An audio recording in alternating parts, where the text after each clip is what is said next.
Well, welcome back. The curve takes a convex shape as more consumption takes place of one good for another.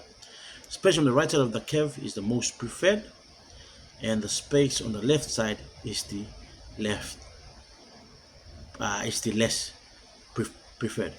So more preferred is on the other side, and less preferred is on this side. As a result, you'll see that the curve will always take a convex shape. Right, what is the usefulness of an indifference curve? Why do we study this indifference curve? Why do we talk about the marginal rate of substitution? Right, one, it establishes a demarcation between the consumer's limitations, i.e., if the MRS shifts right, it denotes an increase in income or a fall in price. Subsequently, if the MRS shifts to the left, it denotes an increase in price and or a decrease in income.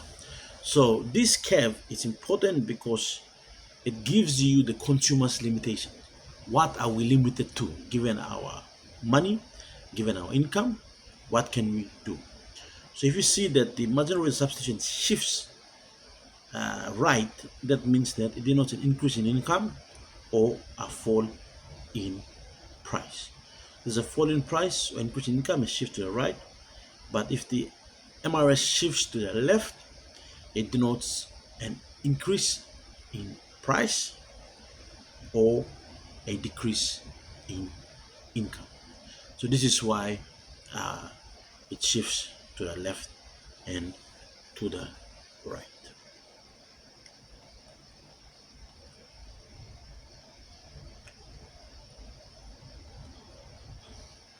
All right.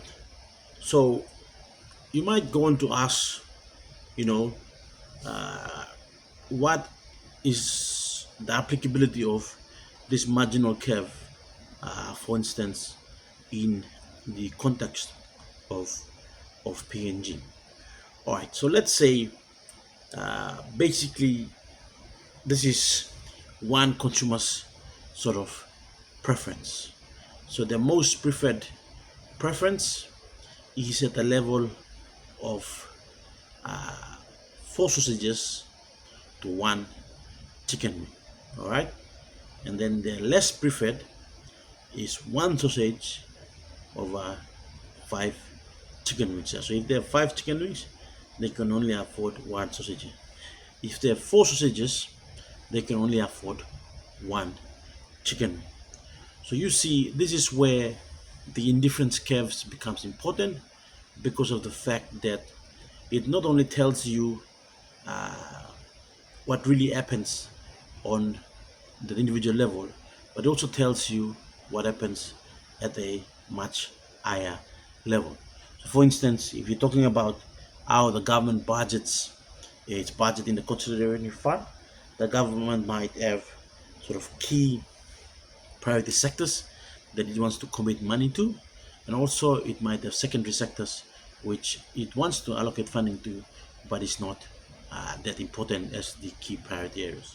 So in the key priority areas, they will say that if education is priority, if health is priority, that means let's use 100 million to build 4 new hospitals, and let's use 10 million to basically build a road around, upgrade the roads around Port Moresby.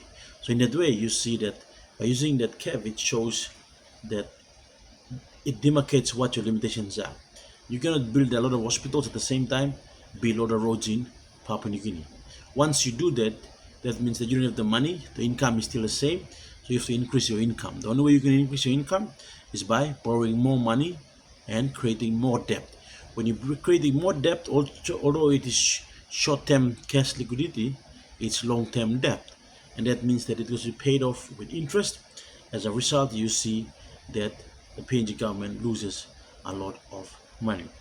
Therefore, in any case, you must always note that it is the job of any government to weigh up its options that it has and to try and find the best possible allocation of resources to achieve some kind of utility. If the government was serious about some of its programs, it would target sort of areas that with investment or government spending that will encourage or boost economic growth, for the economy to grow, for industries, for downstream processing, and for the creation of a lot of jobs for its citizens. Well, thank you very much. That is the lecture on indifference curves. Thank you.